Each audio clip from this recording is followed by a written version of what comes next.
Well, welcome to the second edition of Citywide Cogs. That's what we've named it. The making online church work in this era.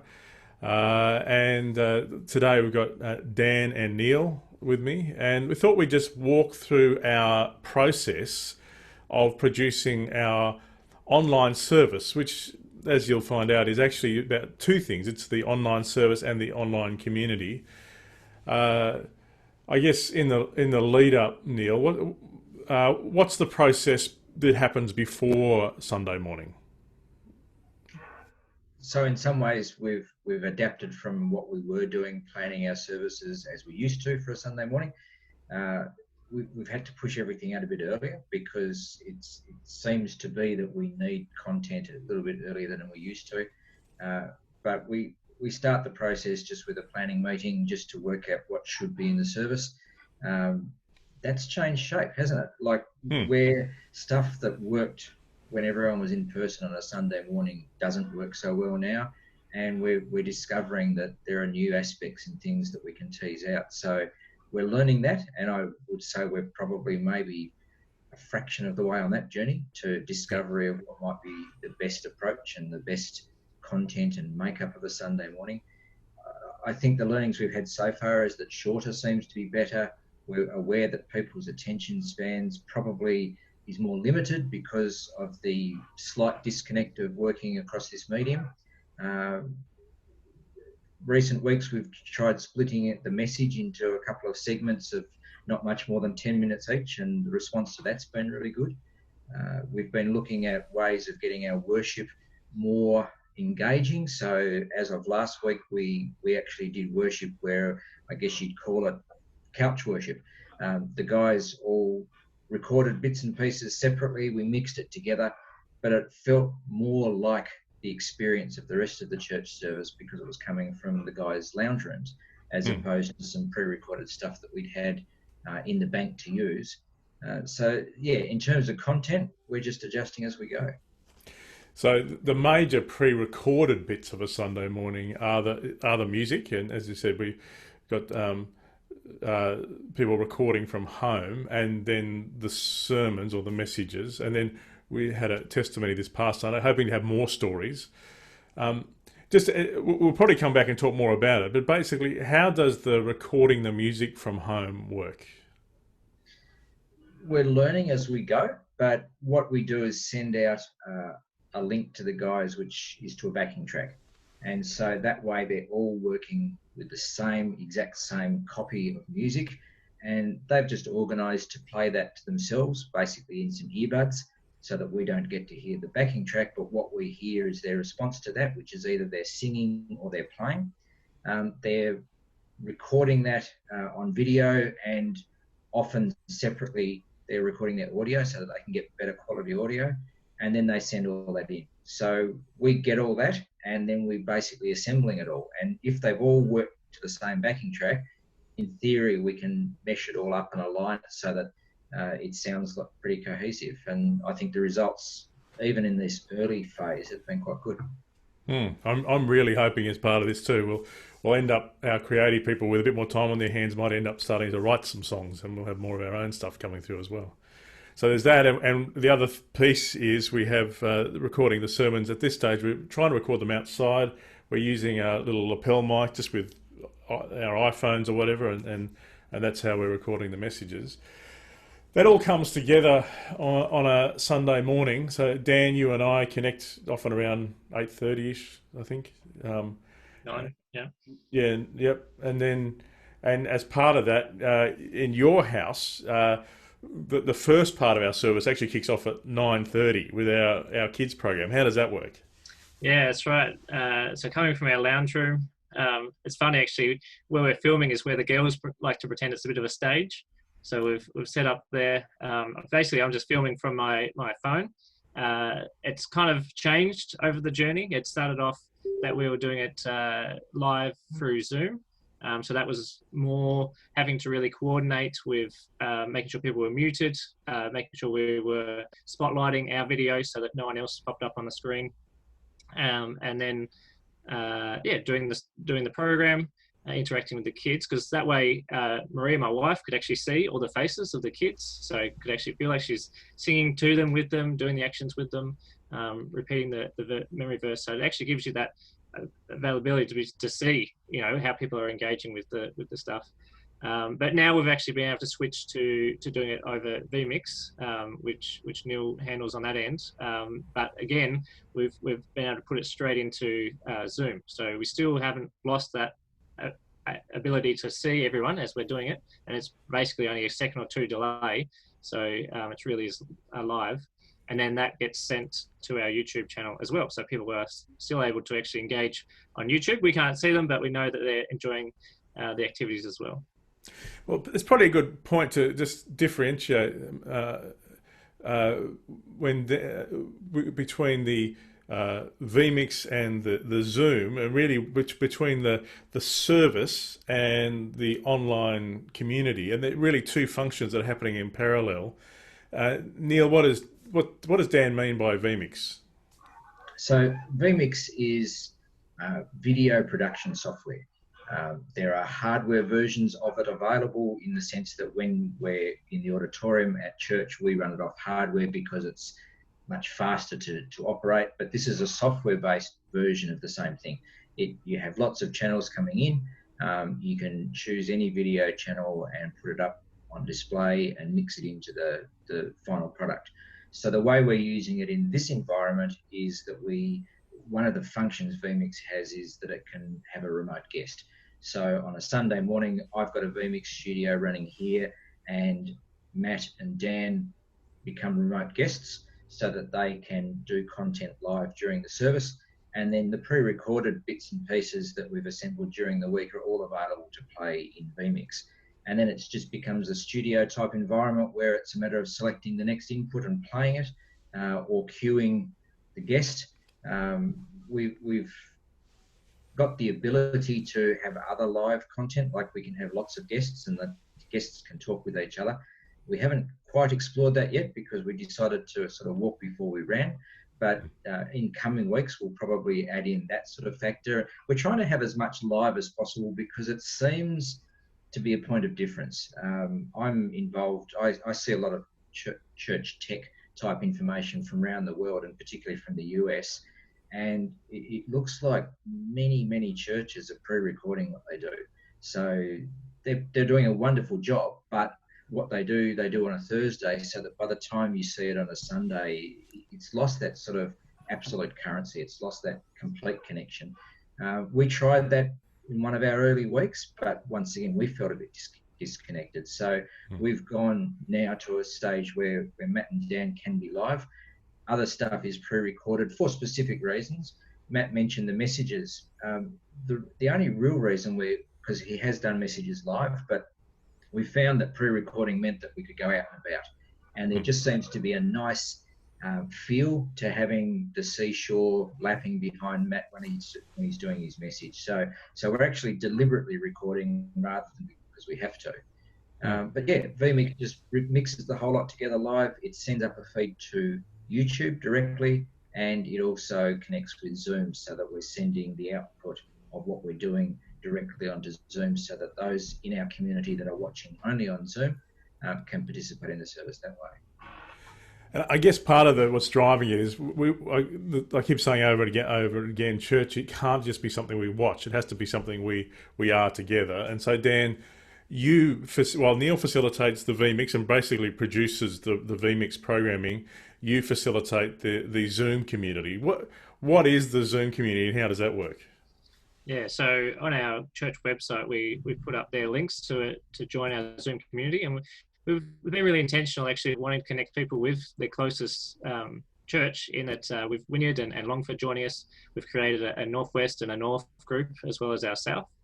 At the moment, we're going to have the service come through our South Zoom link, so that's where we're at the moment. But what it means is that we can bring people in and actually still feel part of the service. I think one of the things we were just commenting about, how we've moved from sitting in rows behind, seeing people's back of their heads, to actually seeing people's faces and engaging with the worship. And connecting in that way. And a really nice moment, even in the kids bit, is once we then stop that from going live, is that on Zoom, Maria's then interacting and chatting to the kids, and they're doing show and tell, and a lot of the people, as they're joining into church at 10 o'clock, they're coming into that environment of kids kind of sharing what they've been up to during the week, and what they've been enjoying. And then when the service goes live at 10, we're all there together watching. So I think it's, people have certainly commented on how good it's been to feel connected with one another, with the worship, with praying, those aspects that are live. Like, I really loved one week how someone put in the chat prayer points, particularly something going on for them that week, and Matt was able to pray for that, which I thought was really nice to show that we're here praying for you, we're with you in this moment. So what I love, I mean, I love seeing Maria. So our kids programming goes live at 9:30 and goes for about 15-20 minutes, and then she's interacting with the kids, and that's as people are starting to arrive for our Zoom community. I think we have 50 or so different connections.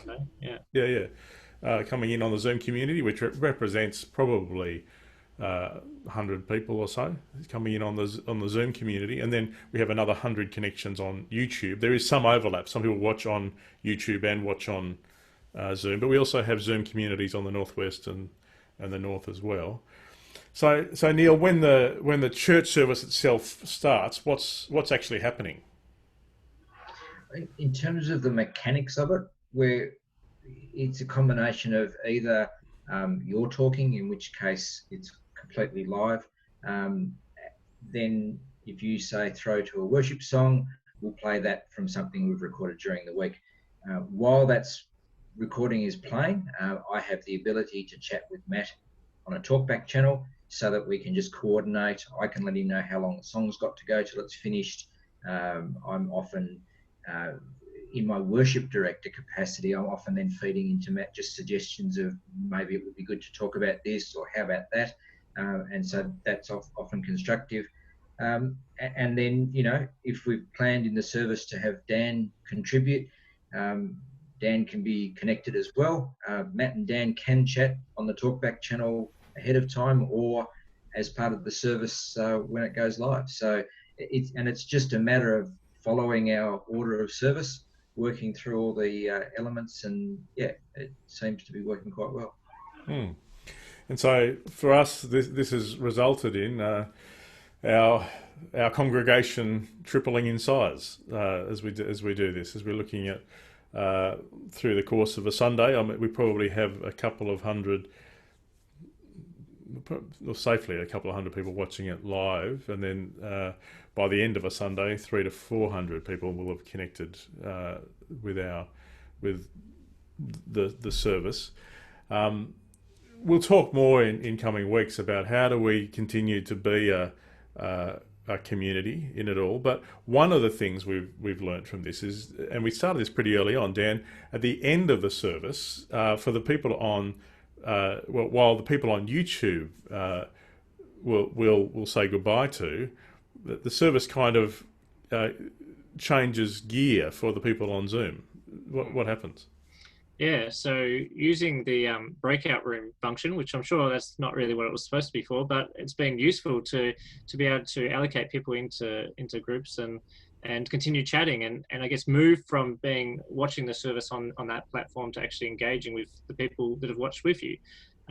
Even though I've noticed that people are starting to get more used to using the chat, and so during the service we're kind of chatting and encouraging each other, and you can private chat, so hey, you can talk in the middle of the service. But what's happening there at the end is then we're using our life groups, we're using kind of just things like Mornington or Hobart, kind of connecting people into these groups, and then allowing them to be able to then chat and catch up. And it's been great to see the shift from I guess, how do we use this, and that kind of awkward talking over one another, to actually just commenting on how people just more naturally now working out the group dynamics and moving into that space of being able to chat. And then even now, when we give kind of 20 minutes, well, actually we leave the groups open for as long as we can, but we then all come back together, and we could have up to up to 30 people kind of on the screen, and it's just been encouraging to see in people's lounge rooms and chat about their pets and to talk about bits of the service that we've enjoyed and what really worked, and just have a laugh together. So the last few times, I think now that kind of time after the service has gone for about an hour. People just sticking around and wanting to chat and to engage. And I guess in some ways, one of our congregation members described it as one big awkward circle, but a good circle where you can actually see everyone, you can chat, and you can. As pastors, you don't get that opportunity to chat to everyone all at once and have that access. So it's certainly been great to be able to facilitate that space. So just as we bring this to a close, what would you say we've learnt so far on this journey of trying to put a service online? So I think, just learn how much relationship matters, and being able to see people and like I said, I think we've been able to see each other during worship and during the church. That actually that has been quite uplifting and encouraging. And I think we're trying to work out what does this mean going forward, because we don't want to. There's a lot that we've learnt and elements that we've really captured that we want to make sure we continue doing, and that's part of that, having that connection, even though it's online. But there's still something about being able to look each other in the eyes and chat and have that access. So I think that's been important learning from this. Yeah, absolutely. How about you, Neil? Any sense of how would you capture what we're learning so far? I'd probably say that we've been in a really blessed position where we were already embracing the technology to liaise. We were using the technology to work between our two campuses. So all of that stuff was already a good fit. And so going online completely was really comparatively trivial. And my comment would be to take what we were doing and put it online was the easiest thing ever. Had we stopped there, I don't think we would be where we are now. The easy bit wasn't really the issue. What we've had to do is adapt what we do. So I guess what I'm saying is the how for us has been quite easy. It's the what that we've been challenged with, because we soon became aware that if we'd just done what we used to do on a Sunday morning, if we just moved that into the online space, I don't think we would have got the engagement we're getting. I think we would have lost the community. As Dan has said, they've been the challenges. We've needed to adapt. We're still adapting. We've needed to learn, and we're still learning. And it's all about maintaining engagement and maintaining community. Yeah, I couldn't agree more. I think the essential question, what does it mean not just to watch church, but to be church? And how do we create the environment for the technology to serve that, and not for us to be fitting into the technology, but for the technology to do what it can. And we did have someone write in our Facebook community just a reflection saying, yep, there is something about physical connection that really matters, but in some senses there is a deeper level of community that is emerging for people when they're able to look into each other's eyes, and there is and I think if we keep pushing into this space, so it's interesting seeing what Jimmy Fallon's doing with The Tonight Show, and I think people are enjoying seeing celebrities as human beings in this moment, and in some ways people are getting behind the mystique of the pastor or the idea that someone's up on a stage, and I think there's this real sense that we're getting into each other's lounge rooms and into each other's lives in a very different kind of way than you do on a Sunday morning, where everyone can be on their best behaviour and you don't see everybody's pets in the same way you see them, through a screen, or you don't, you'll have half your congregation, or not half, but some of your congregation will turn up in dressing gowns or whatever it is. I do think there is something that's emerging here, and I think what you're saying, Neil, is exactly right. That this is a new medium, and we've got to work out how do you be church in this medium, and I think the marrying of the Zoom community with the video production, and then also we're using things like YouVersion with their Bible app for the Bible notes, and using our website and how we use that, and so grateful for Stu, who's not with us today, but the work he does with the communications piece, and you can't overestimate how significant that is. So Well, that's probably enough for today. A bit of a longer one, but just wanted to give people a run through on what Sunday mornings are looking like for us. Hopefully next week we'll talk more about how we're seeking to care well for each other in this season. Oh, hang on,